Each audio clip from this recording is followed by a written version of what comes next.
Toshkent shahrining Chilonzor tumani. Bu yerda zamonaviy me'morchilik an'analari asosida barpo etilgan, o'zining fayzi va sakinati bilan inson qalbini rom etadigan muhtasham bir maskan bor.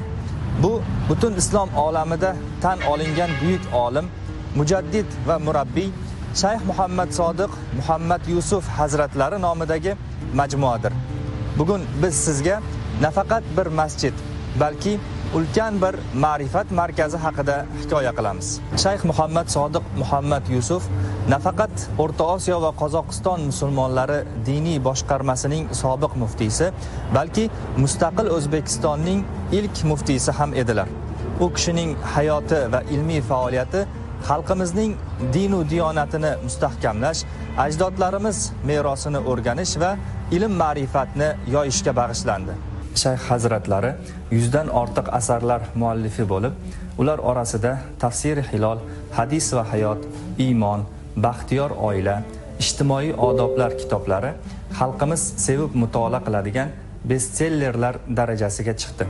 Mazkur asarlar bugungi kunda har bir o'zbek xonadonining ma'naviy xazinasiga aylandi desak mubolag'a bo'lmaydi.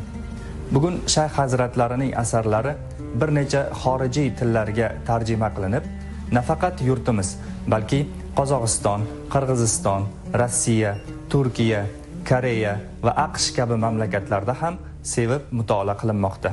Shayx Muhammad Sodiq Muhammad Yusuf majmuasi joylashgan bu hudud ilgari qarovsiz bir yer bo'lgan.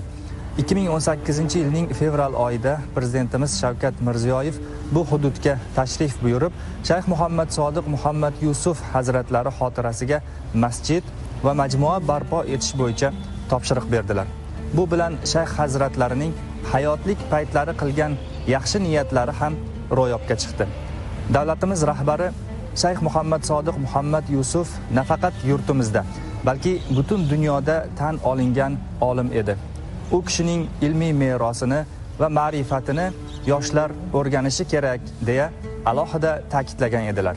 2023-yil O'zbekiston Respublikasi mustaqilligining 32 yilligi munosabati bilan o'tkazilgan tadbirda Shayx Muhammad Sodiq Muhammad Yusuf oliy darajali Imom Buxoriy ordeni bilan taqdirlandilar. Ordenni davlatimiz rahbarining shaxsan o'zlari Shayx hazratlarining o'g'illari Ismoiljon Muhammad Yusufga topshirdilar. 2019-yilning Ramazon oyida foydalanishga topshirilgan ushbu majmua o'ziga xos me'moriy tuzilishga ega.